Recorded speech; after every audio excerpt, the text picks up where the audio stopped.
Buenas noches, bienvenidos al banquillo, gracias por estar con nosotros. Hoy vamos a hablar del sector agrícola. Tenemos expertos, hombres que manejan datos, realidad de país, en un momento que nos ha permitido, por lo menos en esta semana, tener la esperanza de un invierno complicado, pero al menos ya llovió.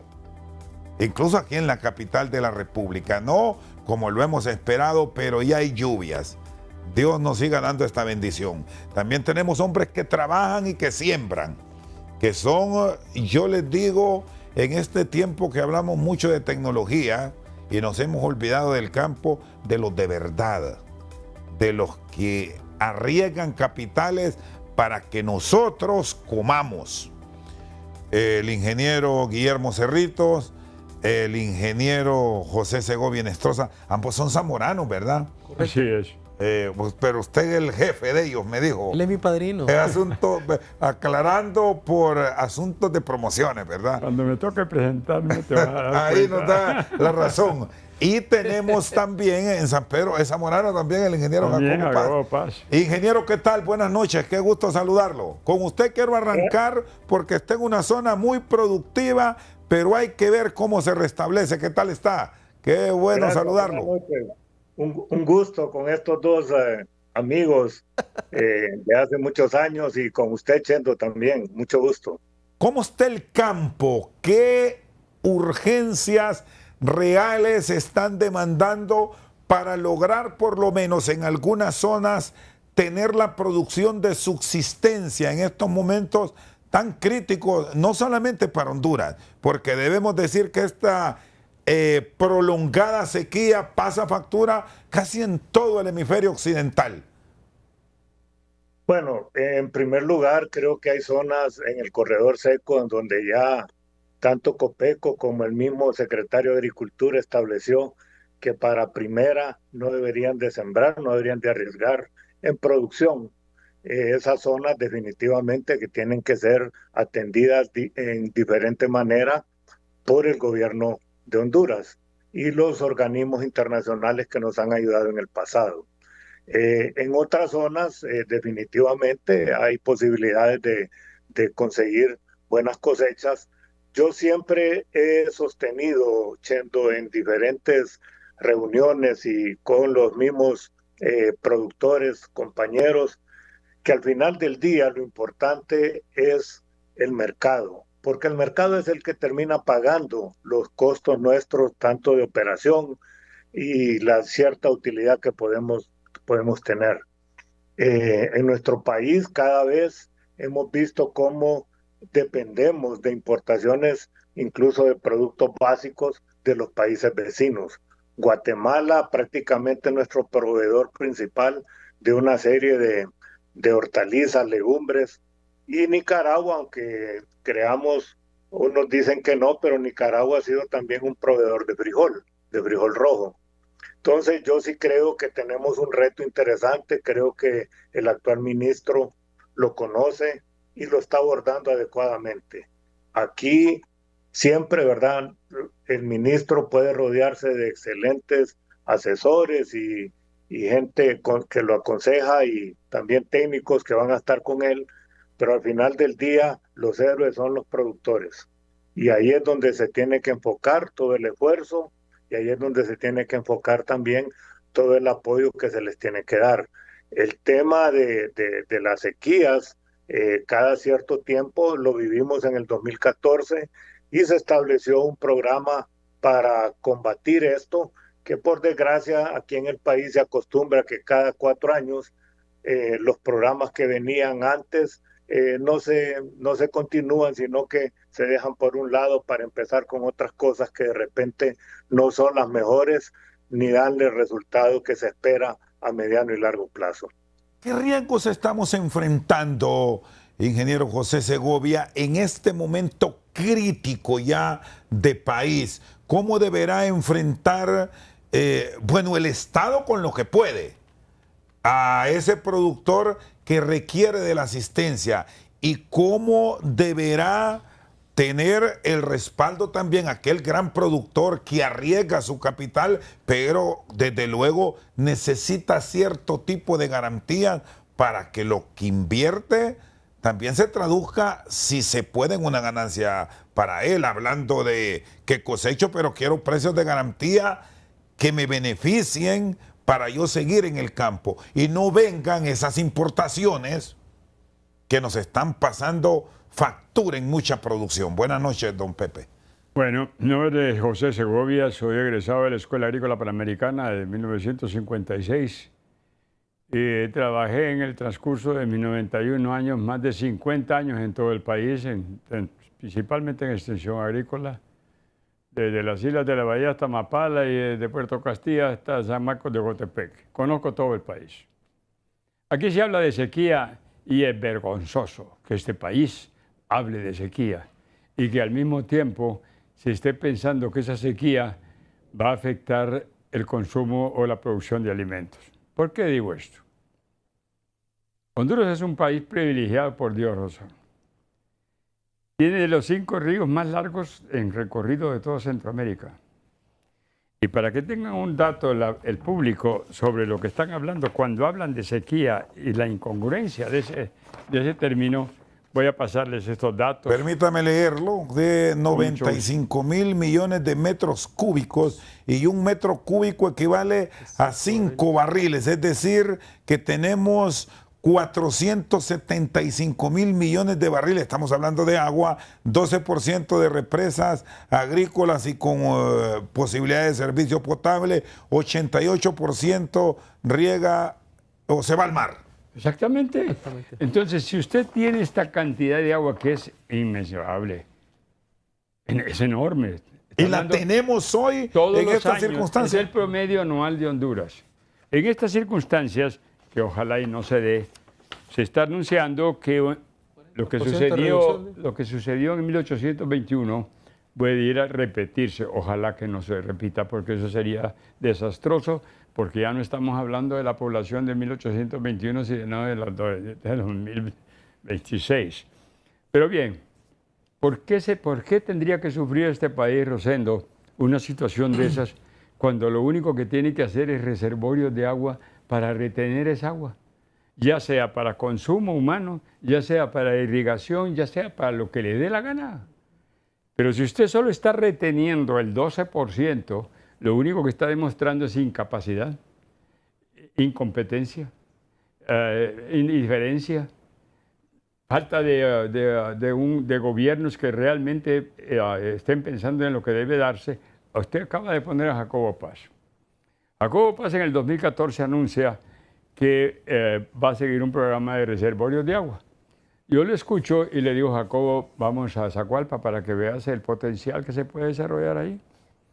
Bueno, pues hicimos en ese año 27 reservorios, 20 en Zacualpa y 7 en Tatumbla, y 12 años después están produciendo todo el año.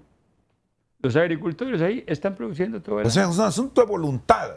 Es un asunto no de voluntad política, es que en el gobierno hay una ignorancia absoluta en los diferentes campos, en lo que hay que hacer en este país. Jacobo sabía lo que había que hacer. Y esos reservorios fue un proyecto que desarrollamos con el ingeniero Fabio Salgado, que ya murió. Y íbamos también, que Jacobo plantea el seguir por el famoso corredor seco, que de seco no tiene absolutamente nada. De junio a noviembre cae más agua que en cualquier otra parte del país, pero no se retiene. Entonces viene Jacobo y plantea el seguir y definimos 40 lugares más dentro del área de ahí de Azacualpa, que va hacia el Porvenir, hacia el Zamorano. Y bien, pero viene Arnoldo Castillo, un incapaz, que Juan Orlando lo nombra superministro, con 5 ministerios, y le ofrece primero a Jacobo Paz 40 millones, y después 70 millones, y nunca se lo pasa. Nosotros, para hacer 27 reservorios, habíamos invertido con el ingeniero Fabio Salgado, refrendado por los agricultores, 14.8 millones y habíamos hecho 27 reservorios que siguen trabajando y produciendo.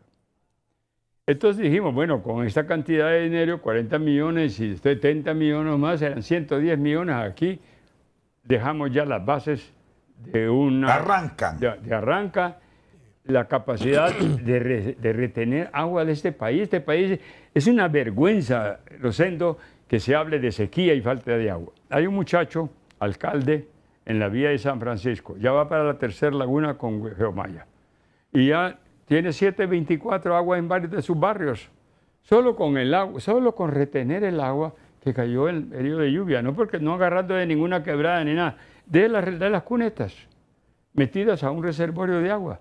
Usted ha visto aquí en Tegucigalpa, cada vez que cae un buen aguacero, como el mercado ya está inundado. No, es un caos. Es un caos. Y después esa agua, ¿para dónde va? Para el mar. De regreso al mar, porque ahí se generó. Y en las montañas. Entonces, hablar de sequía, como está en su programa hoy, es vergonzoso. Es una vergüenza y únicamente demuestra la incapacidad. Jacobo dijo, cada 4 años se cambian de programa, y es cierto. ¿Por qué no seguir con lo que había dicho Jacobo? Este gobierno, papi a la orden, en reunión conmigo y con mi hijo y con otro, el director de la FIA, dijo, definitivamente vamos a seguir con los reservorios de agua. Han pasado 110 días y no han comenzado una laguna. ¿Por qué? Porque papi no quiere. No, porque puso un ministro incapaz. Un ministro que no sé, que yo fui a hablar con él, con Emilio. Le dije, mira, esto se discutió con papi y vamos a seguir el plan de reservorios. Pero él está, según me confesó a mí mismo, en otros proyectos personales que no le permiten realmente entregarse. La Secretaría de Agricultura de Honduras es de las secretarías más importantes del país, Rosendo. No solo porque genera, sino porque es la que tiene la posibilidad dentro de un país que tiene tanta riqueza y tanta capacidad de recursos. Tenemos los 5 ríos más largos del país, de Centroamérica, los 5 más. Segovia, el Patuca, el Chamelecón, el Ulúa. No existen en Centroamérica, pero están en Honduras. ¿Cómo podemos hablar de sequía, Rosendo, por favor? Es para mencionar esa palabra. Pero tienen esos ríos los caudales ideales para hacer las desviaciones, para tener el vital líquido en ciertos sitios donde la producción es efectiva, ingeniero Segovia. Mira, buena pregunta. ¿Para qué querés los ríos si está cayendo sobre todo el territorio nacional y el 75% es montañoso? Ver esas cantidades de agua que bajan de esas montañas y van por las cunetas, ¿y por qué no las retenés? Es que es lo que hicimos ahí con Fabio Salgado, ahí en esa cualpa. Nosotros no agarramos ningún río, ni ninguna quebrada. Agarramos la cuneta y la metimos en un hoyo. Uno de esos hoyos tiene 135 metros de largo, 35 de ancho y 8 metros de hondo. 3 millones de galones de agua. Aquí estamos, ingeniero Cerritos, ante un tema que siempre lo hemos planteado, planificación, orden.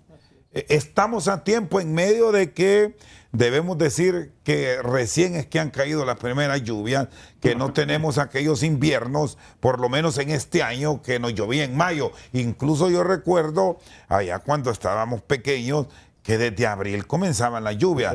Ahora el ciclo ha cambiado, pero perfectamente con orden se puede tener este plan que dice el ingeniero Segovia, ingeniero Cerrito. Sí, yo coincido con el ingeniero Segovia de que el país requiere una gestión hídrica integral, porque no solamente es la captación del agua, sino que también debe ir junto con la asistencia técnica, debe ir con el apoyo y el acceso a los mercados, el financiamiento y todo lo que ya sabemos.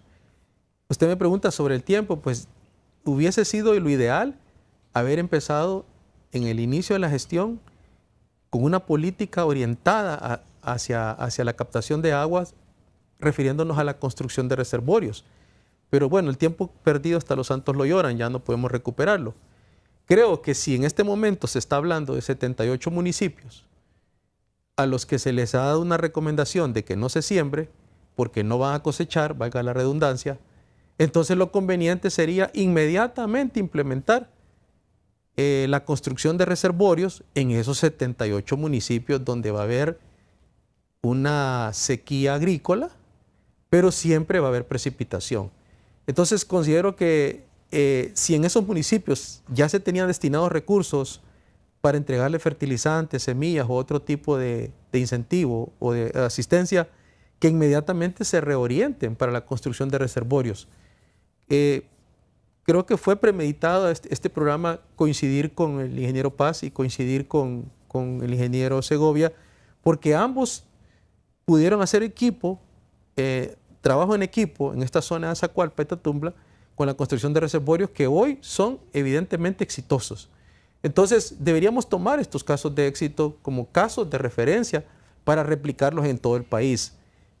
Personalmente creo, Rosendo, que los 1.500 millones de lempiras que están destinados a incentivos, no estoy seguro si hay una partida para construcción de reservorios con sistemas de riego. Porque también no solamente... No solo es hacer ahí la represa. Sí, de hecho... el hoyo de sitio tierra. de almacenamiento. Vulgarmente le dicen el hoyo de tierra, pero en realidad no queremos eso. Que quisiéramos reservorios con su respectiva membrana, con sus obras complementarias, ¿verdad?, para la distribución y sus sistemas de riego. ¿En cuánto tiempo se construye? Yo no tengo la experiencia. Si se tiene todo el equipo disponible. Buena pregunta. Yo se la cedería al ingeniero Segovia porque no tengo la experiencia. Si Jacobo, la dejamos pendiente para tener claridad en cuánto tiempo se pueden tener estos sistemas que le pueden permitir también cultivos múltiples, no solo estar pensando en maíz y frijoles, sino dependiendo la zona, se pueden sembrar hortalizas, que ahora, como decía el ingeniero Jacobo Paz, gran parte de estas hortalizas vienen de Guatemala. Sí, y usted escuchó un dato, si puede ratificarlo, el ingeniero Segovia, él habló de 24 reservorios con 17 millones de lempiras. Creo que sí, escuché 14. Bien, con 14 millones. Después creo que los costos fueron subiendo y casi que se estabilizó como en 1 millón por reservorio. Se había presupuestado. Pero vaya, independientemente de la dimensión de lo que pueda costar, el impacto que esto tiene es de por vida y es definitivamente indispensable. Y coincido que no somos un país seco, sino que somos un país que está descuidando la gestión estratégica del recurso más vital para el ser humano, que es el agua. Muy bien, hago la pausa. Están con nosotros los productores y analistas agrícolas, José Segovia, Guillermo Cerritos y Jacobo Pamboden. Ya volvemos. Seguimos esta noche al banquillo. ¿Cuánto se invierte y en cuánto tiempo se está en una construcción de estos reservorios que sea efectivo? Porque hay que decir también que esto se maneja para grupos, colectivos buenos, por cierto. Y también hay personas que con capital propio lo pueden hacer individualmente, dependiendo las capacidades, en este caso económicas, que traiga. ¿Cómo debería llevar un proyecto de estos el Estado en un momento que nos puede permitir, ahora que está lloviendo, captar el vital líquido? Ingeniero Paz. Bueno, creo que es importante, en primer lugar, tener la maquinaria disponible. Tener los ingenieros que tengan experiencia y rápidamente se pueden construir una vez que se determine el sitio adecuado, y como bien explicaba aquí el ingeniero, hay que ubicarlos en una zona donde hayan escorrentías de la montaña para que se pueda llenar rápidamente.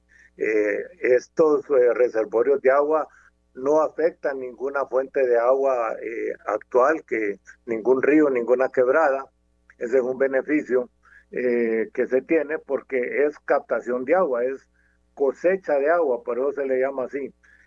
Yo me recuerdo que cuando empezamos este programa, trajimos a 2 especialistas de la Universidad Ben Gurión de Israel, 2 personas con amplia experiencia. Ustedes saben, ese país, creo que en el mundo nos puede enseñar a todos lo que es la administración y manejo de agua, y ellos coinciden con lo que decía el ingeniero, que aquí no deberíamos de preocuparnos ni utilizar la palabra sequía por la cantidad de lluvia que recibe el país.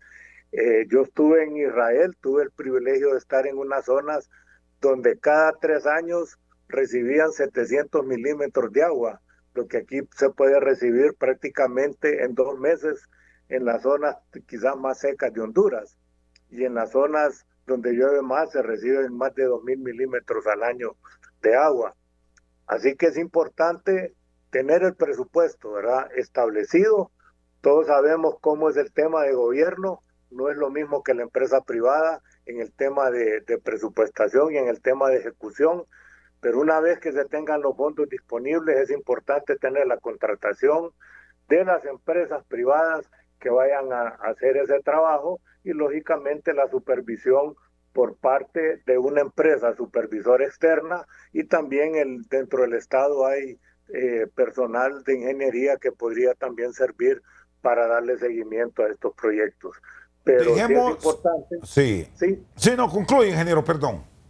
no, digamos que rápidamente yo diría, no sé qué opinas tú, Pepe, pero en 2, 3 semanas, con el equipo correcto, se pueden construir un reservorio y se pueden tener equipos en diferentes lugares del país. Sí, pero con la realidad que vivimos, ya sabemos que hay, y lo que han trasladado es dificultades económicas, que está lloviendo en algunas zonas, con lo que tenemos en este momento, porque también hay que ver qué se va a producir. Y justamente ahí va orientada mi consulta. ¿Cómo deben entonces, y aquí apartemos al gran productor, que lo tenemos, y lo hay, y están bajo estos sistemas, incluso creo que en el Valle de Sula, y también en estas zonas que nos decía don Pepe, es donde ya se tiene ahí sí una planificación, qué sembrar, cuándo se cosecha, dónde colocarlo, pero el productor de la areda, el productor que se sigue arriesgando, incluso está poniendo dinero de su bolsa porque no tiene financiamiento, en las circunstancias que tenemos, ¿qué debe producir, ingeniero Paz? Mire, lo que nosotros hacíamos es, aparte de organizarlos, darles el financiamiento a través de los recursos que tenía Banprovi disponibles. Una vez organizados es más fácil que ellos reciban un financiamiento, y lógicamente también ayudarles con el tema de mercadeo. En eso la gente de Azacualpa, por ejemplo, de la montaña de Azacualpa, ellos ya tienen contratos con varias cadenas de supermercados en Tegucigalpa que les pueden suplir. Hay un grupo también que organizamos en Monterredondo, en la salida hacia Olancho. Esa gente, liderados por un señor apellido Urquía, ellos realmente han crecido, han diversificado su producción, y la producción la planifican de acuerdo a las necesidades del supermercado, que el supermercado le solicita. Entonces sí tiene que haber un acompañamiento inicial para el tema de mercado, que es lo que al final del día, repito, va a hacer que estos proyectos sean rentables y que el productor obtenga suficientes ingresos. Pero una vez con la infraestructura y con el mercado ya organizado, déjenlos, ellos se van solos. El productor, repito, son los héroes en todo este proceso de producción agrícola. No necesitan tanto de acompañamiento más que el acompañamiento inicial y obviamente la infraestructura que se requiere, incluyendo los equipos de riego.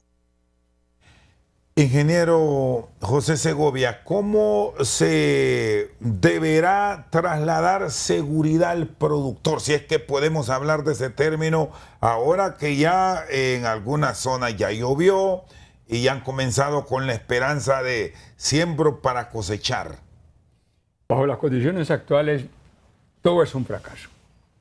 Hay que crear primero las condiciones para que eso no suceda. Y eso únicamente se da si se establece lo que estamos hablando de reservorios. Pero como dijo Cerritos, en un programa de este tipo son 3 elementos: productor, crédito, mercado. Es decir, en esta zona, vaya, vámonos a la zona oriental, que usted conoce bien. En la zona de Huinope, de San Lucas, Baduancho, que ahí se siembra en parte para la subsistencia.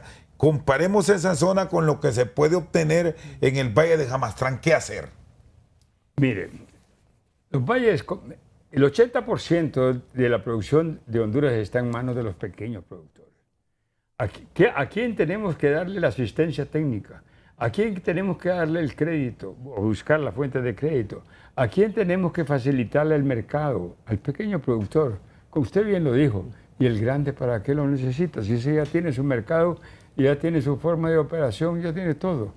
Es el pequeño productor el que tenemos abandonado, sin agua, sin crédito, sin asistencia técnica, sin mercado. ¿Cómo va a salir adelante esa gente?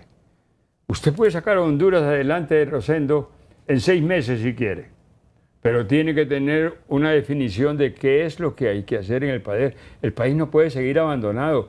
Estas autoridades son ineptas. Pero cuando encontramos esa debilidad, ¿cómo entonces el sector privado puede jugar un papel fundamental? Planteo esto porque muchos productores nos dicen, yo quiero y yo puedo, pero no tengo. Correcto. Eso es muy frecuente escucharlo. Y de repente el financiamiento, que es el punto clave, se le dificulta y es una de mil trabas. Y no en el sector privado, ojo a esto, en el propio Estado. ¿Cuál considera usted que es la razón para que el pequeño productor no tenga crédito, Rosendo? En su análisis, ¿qué ha pensado? Se lo voy a contestar. Ese individuo no tiene escritura pública. Tenencia de la tierra. Ese individuo no es sujeto. Tenencia de tierra. No es sujeta de crédito. En ningún medio. Los que están en Azacualpa y otros mercados, ya con los grandes mercados vendiendo, son los mercados, esos mercados los que le suplen el crédito. Porque la banca privada no va a entrar en un sistema de crédito al pequeño productor. Y así están todavía. No, es que no tienen escritura. El INA. Y esos proyectos y esos papeles del INA han sido más es el instituto, promesas políticas. Es la institución más inoperante del país. Si usted vaya al INA, usted encuentra alacenes llenos de medicamentos que no son de... Pero le voy a contar un caso personal. Yo compré ahí en Tatumbla un área y 5.000 varas, que es media manzana, no podía entrar dentro de lo que me habían vendido.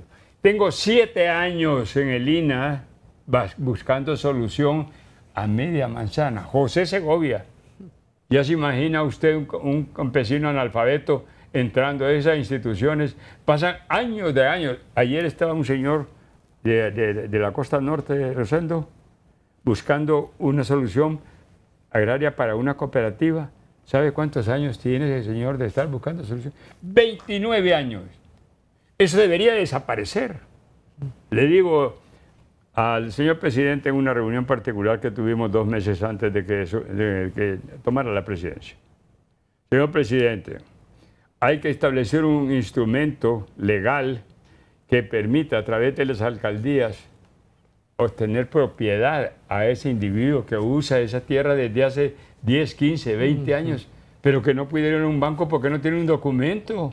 ¿Por qué no lo hacemos más simple? Porque en 2 hojas autorizadas ya por el Congreso ese individuo. Por cierto, el Congreso Nacional en esta semana ha conocido ya de una propuesta para trasladar todos estos procesos a las alcaldías. Es una propuesta de José Segovia y su hijo Juan José Luis Segovia. ¿Cómo entonces, bajo estos esquemas, se puede volver un proceso más expedito, pero atajando algo, que es el tema político, porque eso también daña, y el tema de la corrupción?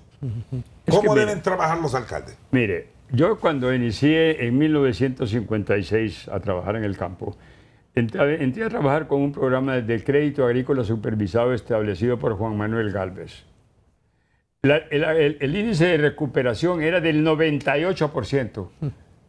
El agricultor no es en sinvergüenza, pero necesita supervisión, necesita asistencia técnica. No es que usted le va a dar el dinero y ya... Ese definitivamente pues sí, es el gran problema, ingeniero Cerrito y ingeniero Segovia, que ahora... Pero aquí tenemos 2.000 o 3.000 agrónomos que deberían estar en el campo, no detrás de una computadora haciendo informes de babosada.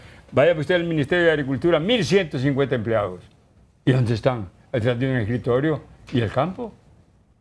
¿Por qué? Porque han dejado de conformar un país orientado hacia la producción. Somos en Centroamérica el país con más baja producción en todo, en lo que se a usted le ocurra. Le voy a poner maíz, por ejemplo. Guatemala tiene un promedio de producción de 36 quintales por manzana. El Salvador, 51 quintales por manzana. Honduras, 22. Maíz, que los que empezaron a cultivar los mayas. ¿Por qué? Porque no hay asistencia técnica. No hay nada, no hay crédito, no hay asistencia técnica para Rosendo. O es que hemos dejado de sembrar ya, ingeniero Cerrito, porque nos está consumiendo otro elemento que apareció en la sociedad. O no es argumento válido. No. Yo coincido totalmente con el ingeniero porque mientras estuve en Dicta, ahí hay un fideicomiso que se formó con remanentes de proyectos que más o menos rondan entre los 20 millones de lempiras y lo maneja el Banco de Occidente. Es el único fideicomiso que no pudieron eliminar en el gobierno anterior porque los recursos no eran recursos del Tesoro. Y exactamente lo que él acaba de mencionar tenía una tasa de recuperación del 93%, crédito con asistencia técnica. Entonces, si eso funcionaba en el tiempo de Gálvez y funciona ahora en el tiempo que estamos viviendo, aunque sea a esa escala tan pequeña, creo que la medicina ya sabemos cuál es. Dimensionarla. Sí, es solamente crear esas dos instancias. Ahora, pero algunos acontecimientos que han ocurrido en el transcurso de los años, que tiene que ver con donación, ¿qué tanto daño le hizo al productor real este tipo de prebendas que le dio el Estado a ciertos productos? Lo que pasa es que el Banco Nacional de Desarrollo, que el ingeniero fue presidente del banco, no fue creado, creo yo, originalmente para grandes productores, sino más bien para impulsar los pequeños. Al pequeño. Porque cuando usted concentra muchos recursos en pocos productores, es complejo. Primero, el impacto es menor. Entonces, creo que es un banco que necesita una reingeniería. ¿Quién mejor que el ingeniero Segovia para podernos indicar qué haría él con ese banco? Pero pues no compartiría el hecho de que desaparezca, sino que se vuelva a sus orígenes, vuelva a obedecer el propósito por el cual fue creado. Pero para eso hay que limpiar una cartera crediticia. No, lo que pasa es que hoy la historia es otra, completamente diferente, Rosendo. Mira, en 1989 se crearon dos bancos, Bandesa en Guatemala y Banadesa en Honduras, por el Fondo Monetario Internacional. Lo habían hecho por anular Banafón, que ya se había abierto un mercado de corrupción, y en Guatemala lo mismo. Volvieron y empezaron otra vez la corrupción igual. Pero ¿qué hizo Guatemala en el 89? En 1989, a través de todo lo que le hicieron a través de reformas efecto de la revolución. Dijeron, no señores, este banco nunca, siendo del Estado, va a salir adelante jamás. Este banco tiene que ser de los primeros, de los pequeños productores, de las cooperativas, de las asociaciones profesionales, pero aquí nadie es grande, solo de los pequeños. Lo dejé planteado, llevé a don Jaime Chávez, que en paz descanse, que fue vicepresidente del Banco Centroamericano, a René, bueno, dos economistas y los tres grandes presidentes de las tres cooperativas, la de Cocosh, la NACH y de las mujeres. Estuvimos una semana en Guatemala. Ya lo traje todo listo, porque me había aprobado Mel el viaje a Guatemala y buscar la transformación de Banadesa. Pero cuando vine aquí, Patricia Rodas y la otra dijeron, pero vamos a perder entonces los votantes que tenemos comprados con Banadesa. Ese es Honduras. Por eso es que Honduras no sale adelante, Rosendo. Ya teníamos todo listo para convertir Banadesa en un banco propiedad, y el Estado no más del 30%, como en Guatemala. Porque el Estado en Bandesa solo representa el 30%. Bueno, mire, este es un desastre. Ahí está el detalle. Ahí está. La mano de los políticos y no la mano de los técnicos, que sería lo ideal. Estás usando, Rosendo, un término al que yo me opuesto constantemente. Aquí no hay políticos. Porque la política, según Aristóteles, es un hombre que va a servir al país. Aquí lo que hay son ladrones, pícaros, oportunistas, pero no políticos. Pongámoslo en el castellano correcto. Por eso es que Renato no me acepta, porque yo sé que soy muy conflictivo. Bueno, no, aquí tiene libertad también y allá para hablar, no hay ningún problema. Pausa y ya volvemos.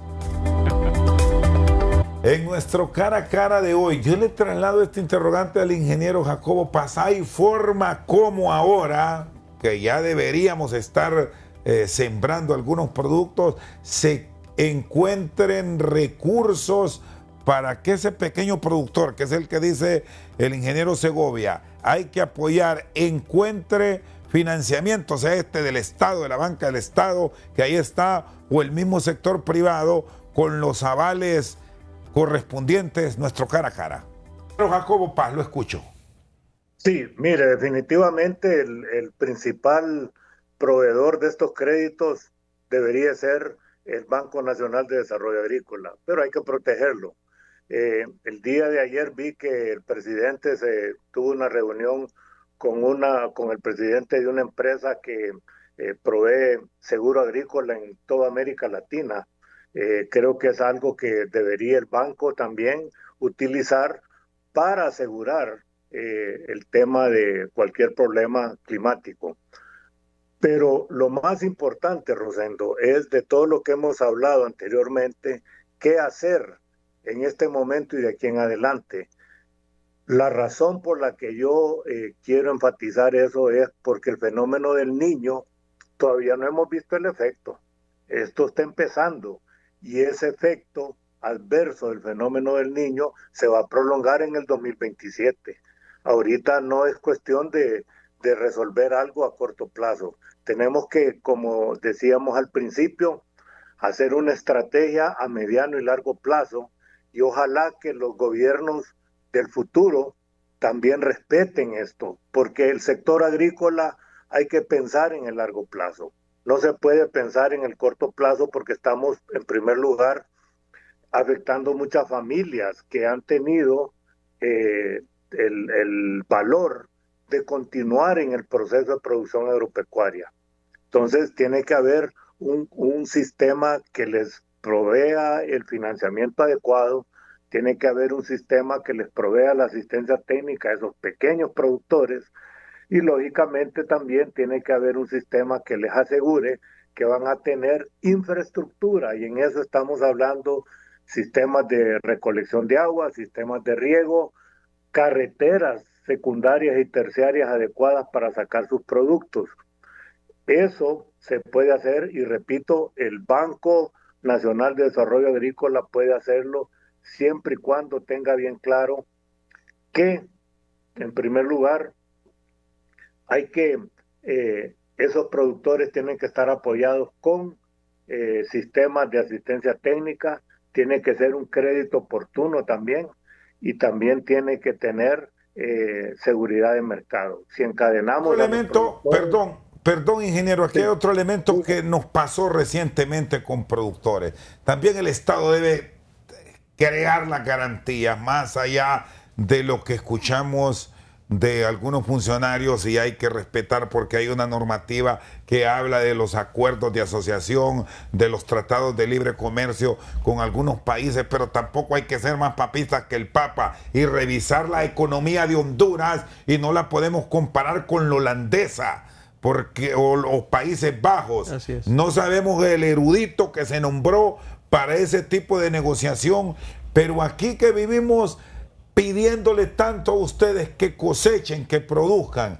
Ahí en el sector del Zamorano hay unos productores de cebolla que con gran esfuerzo producen la hortaliza. Pero ¿qué ocurre? Que los están quebrando porque le traen de afuera la cebolla y no pueden venderla de ellos. ¿Por qué no se crean los mecanismos adecuados para que ese producto se venda y también el que importa, pero crear un equilibrio de mercado? ¿Se puede hacer eso en medio de la existencia de un tratado de libre comercio? Claro, o nos cerramos y decimos no se puede? Sí se puede. Sí se puede. Miren, en primer lugar, yo creo que hay que revisar incluso la calidad de ese producto que se importa. Cuando yo estuve a cargo de la Secretaría de Agricultura y Ganadería, nos sentamos con los productores, hicimos un programa y establecimos cuándo y qué condiciones se tenían que haber en el país para aprobar importaciones. de cebolla. Y en segundo lugar, establecimos en SENASA una regulación que no permitía traer cebolla de tercera calidad, que incluso eso es lo que a veces nos vendían estos países europeos.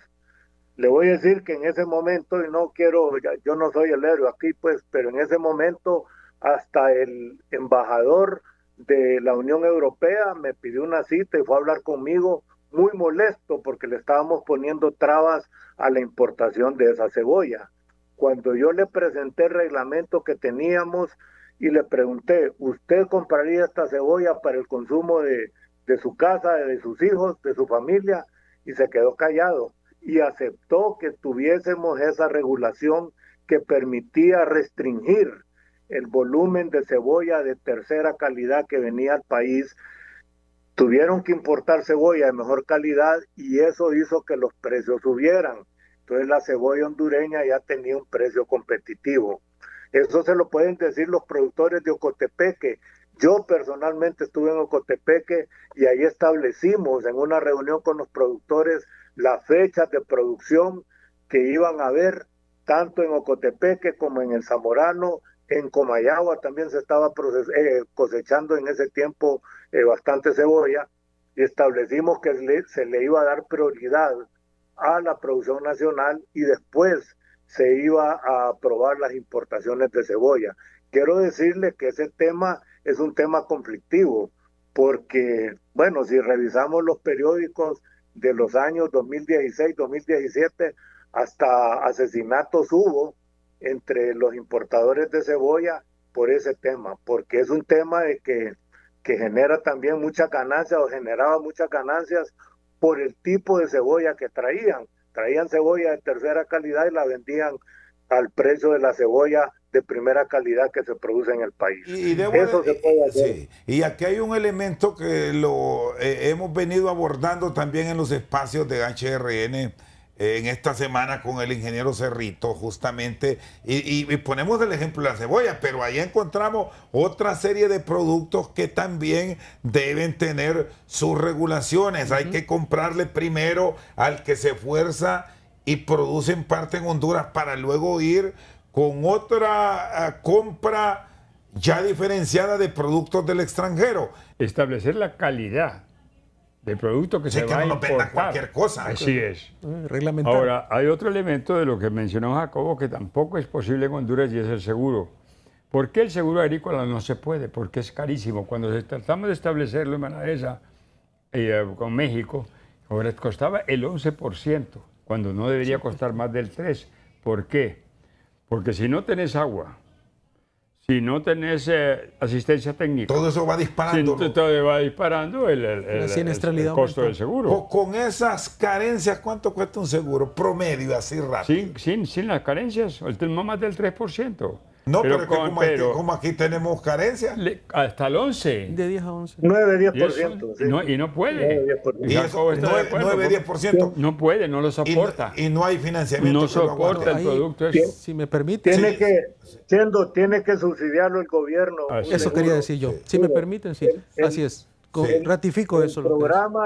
El programa que hace tiene que ser subsidiado por el gobierno. En Estados Unidos está basado básicamente en el subsidio a los seguros agrícolas, que hay seguro de producción y seguro de precio para los productores en los Estados Unidos. Así es. Ese famoso Farm Bill que aprueban cada año en los Estados Unidos, el 80% de esos fondos se utilizan para coberturas de seguros de precio y seguros de producción.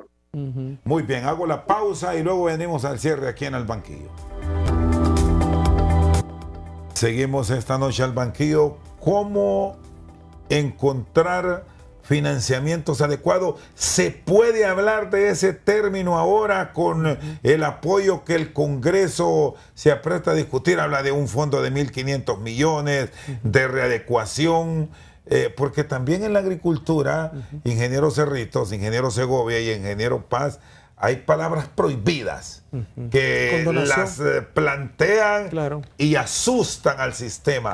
¿Cómo debe revisarse a nivel del Congreso Nacional este proyecto de incentivo al sector agrícola? Bueno, mi opinión, y posiblemente vamos a diferir un poco con el tema del seguro. Si el seguro no se subsidia, es imposible que se implemente una política de aseguramiento masiva en el país. Y en eso estoy totalmente de acuerdo. Subsidiar el seguro. Sí, y en ese sentido, no sé si los ingenieros están enterados de que en esta semana se va a aprobar 100 millones destinados a un subsidio del 80% de la prima del seguro. Por poner un ejemplo, si se define un techo de 30.000 empiras, por ejemplo, costo por manzana, y la tasa es 10%, entonces de esos 3.000 se le van a financiar 2.400. Tengo entendido que son 100 millones los que están ya aprobados, solamente que tiene que ser esto vía Congreso para que realmente eso se le dé la seriedad del caso. Y creo que va a ser, desde hace no sé cuántos años no se aprueba un subsidio al seguro. Y es muy cierto lo que dice usted, ingeniero, no es capaz el productor, con la rentabilidad que tiene, que pudiese andar en un 10%, no la podría invertir en el seguro. Y ahí está ratificándolo el ingeniero Paz. Entonces, como bien lo dijo también él, en Estados Unidos los productores tienen un subsidio. Usted me invitó la última vez y una de las propuestas que yo le hacía aquí en público a los tomadores de decisiones era lo del diésel. El diésel de color. El diésel marcado, que en Estados Unidos tampoco paga impuestos. Pero bueno, como estos programas lo ponen el viernes, ingeniero Segovia, y andan de parranda los amigos, no lo ven. Nadie le paró bola al tema del diésel. Miren lo que estamos ahorita. ¿Ah? ¿Por qué no pudiéramos darle a los productores un poco más de incentivos que los motivan a estar en el campo? Usted me hizo una pregunta que no le respondí anteriormente y usted me dice, ¿hay menos productores? Sin duda que hay menos productores. Muchos de esos han migrado y son grandes trabajadores en Estados Unidos, pintando, construyendo casas, recogiendo cosechas, etc. No, y aquí en Honduras también he visto zonas, el ingeniero no me va a dejar mentir, de estas productoras allá del altiplano, que ahora ya hay grandes edificaciones, construcción. Que vienen de la remesa, ¿no? Se migró. Sí, se migró, entonces ya una zona productiva ya no la tenemos. Pero imagínese si la remesa llegara a un banco que le dé la garantía de sus recursos ahí, Banco Nacional o un banco mixto, como lo que mencionaba el ingeniero Segovia, y además de que él pueda tener su casa, también accese a un préstamo para poner un sistema de riego.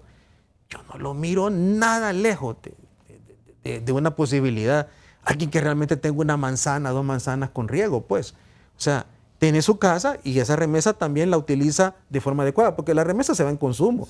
Y eso es grave, la remesa no nos está generando realmente el impacto positivo que debería generar en el campo, excepto por el tema de las casas y las construcciones. ¿Cómo se debe manejar ese proceso de apoyo para el que sea verdadero productor, sin que metan las manos el tema que a usted le gusta que le mencione, sin que metan las manos los políticos, aunque el tema que a usted no le gusta? Mire, no lo provoque. Honduras, Cerrito, tú que estuviste ahí, ¿cuántos años hace que no tenemos real extensión agrícola? Yo me gradué en el 86 de Zamorano, usted fue mi padrino.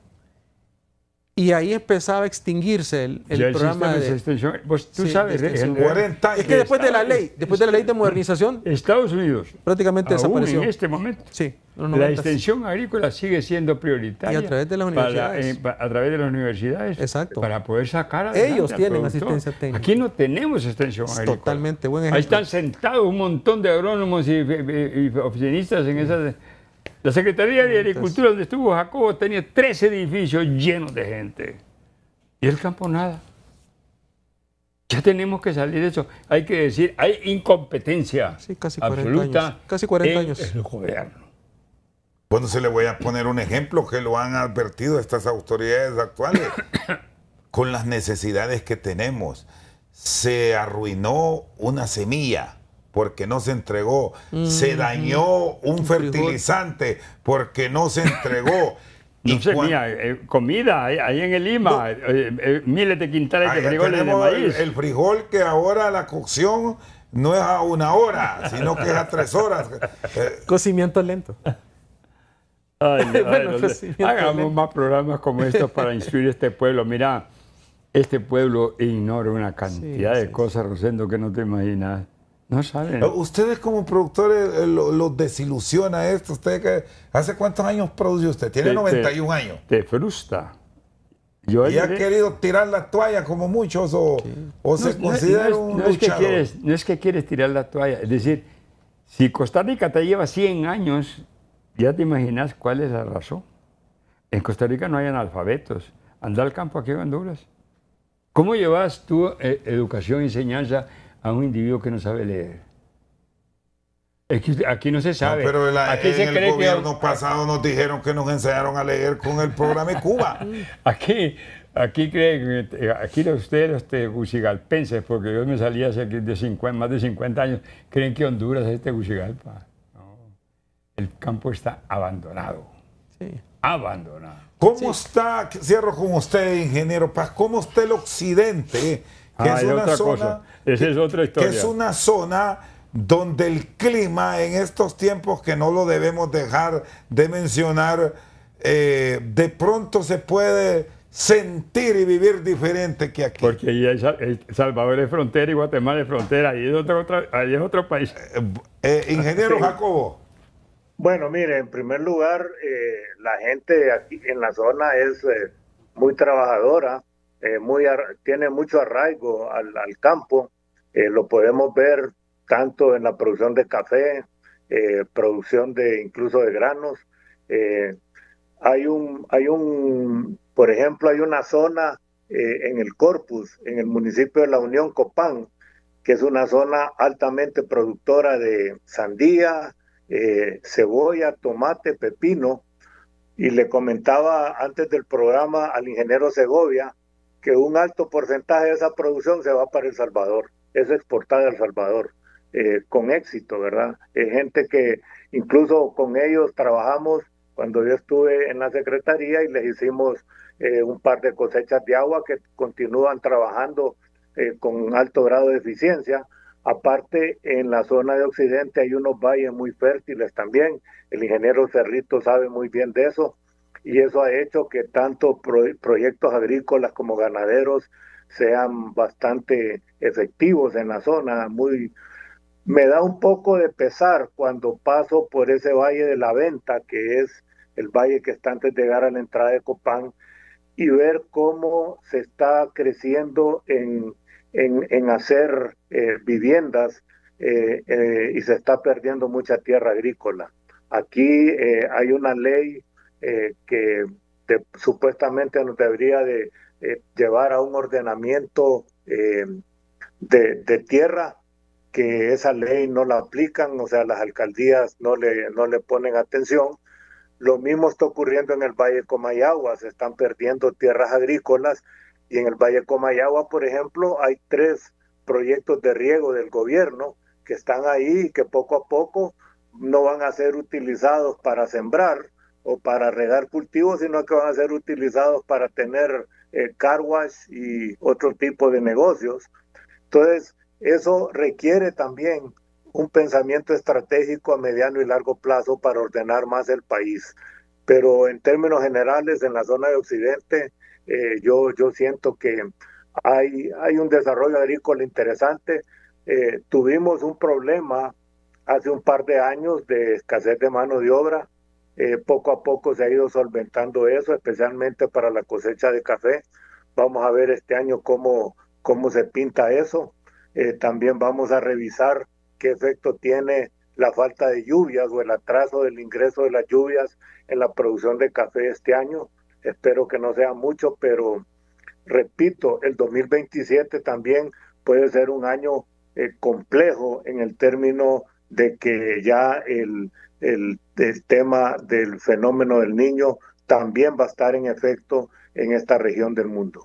Muy bien, le agradezco, ingeniero, muy amable. Siempre es un gusto conversar con hombres de campo, con productores, Jacobo Paz, don José Segovia Nestroza y el ingeniero Cerrito. Por su sintonía esta noche, muchas gracias.